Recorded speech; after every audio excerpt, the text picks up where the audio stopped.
Assalamu alaikum warahmatullah. You are watching Lawyers TV and I'm going to discuss about Article 58 Constitution of Pakistan 1973. What does Article 58 says? قومی assembly کو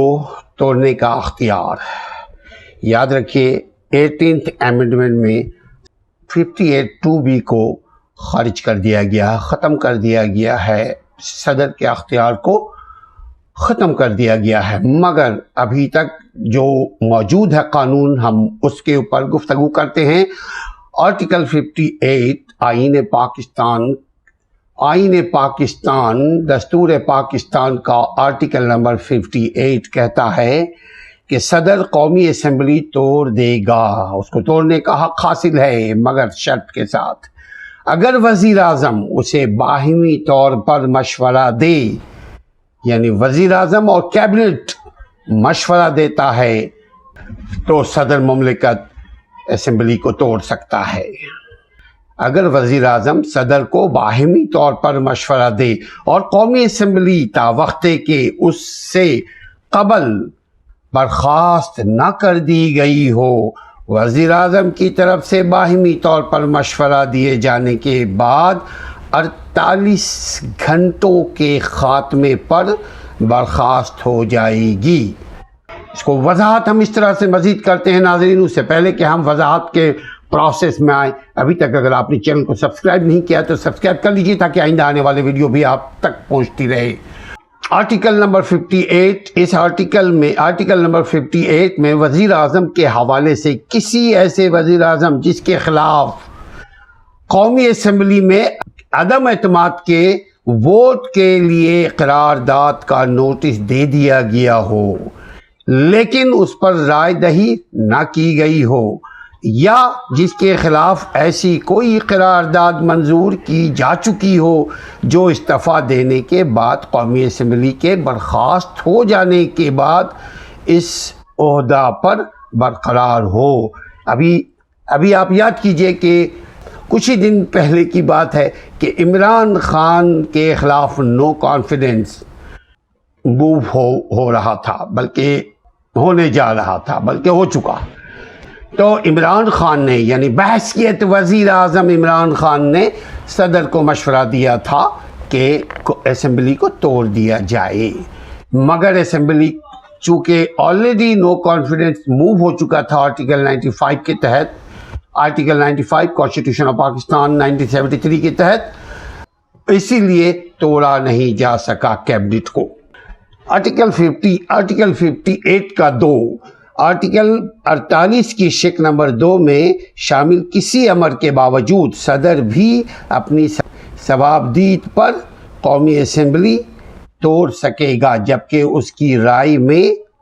وزیر اعظم کے خلاف عدم اعتماد کا ووٹ منظور کیے جانے کے بعد قومی اسمبلی کسی رکن کو دستور کے احکام کے مطابق قومی اسمبلی کے ارکان کی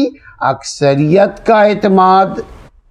رکھنے کا امکان نہ ہو۔ یعنی اگر صدر یہ محسوس کرتا ہے کہ وزیر اعظم نے اکثریت کا اعتماد کھو چکا ہے، وزیر اعظم اکثریت کے اعتماد کھو چکا ہے، جیسے عارف علوی سے ابھی کیبنٹ کو توڑنے کا، مجلس شورا کو، پارلیمنٹ کو توڑنے کی استدعا کی گئی تھی، لیکن چونکہ اس سے پہلے کہ نو کانفیڈنس موو ہو چکا تھا، عدم اعتماد موو ہو چکا تھا، اس لیے عارف علوی بھی اس پورے کیبنٹ کو، پورے پارلیمنٹ کو، پورے مجلس شورا کو نہیں توڑ سکے۔ اگر وزیر اعظم اعتماد کھو دے تو وزیر اعظم ہی کے مشورے سے صدر مملکت پارلیمنٹ کو توڑ سکتے ہیں۔ وزیر اعظم کے خلاف عدم اعتماد کا ووٹ منظور کیے جانے کے بعد قومی اسمبلی کسی رکن کو دستور کے احکام کے مطابق قومی اسمبلی کے ارکان کی اکثریت کا اعتماد رکھنے کا امکان نہ ہو، جس طرح کہ اس غرض سے طلب کردہ قومی اسمبلی کے اجلاس میں معلوم ہو، یا ایسی صورتحال پیدا ہو گئی ہو جس میں وفاق کی حکومت دستور کے مطابق یا دستور کے احکام کے مطابق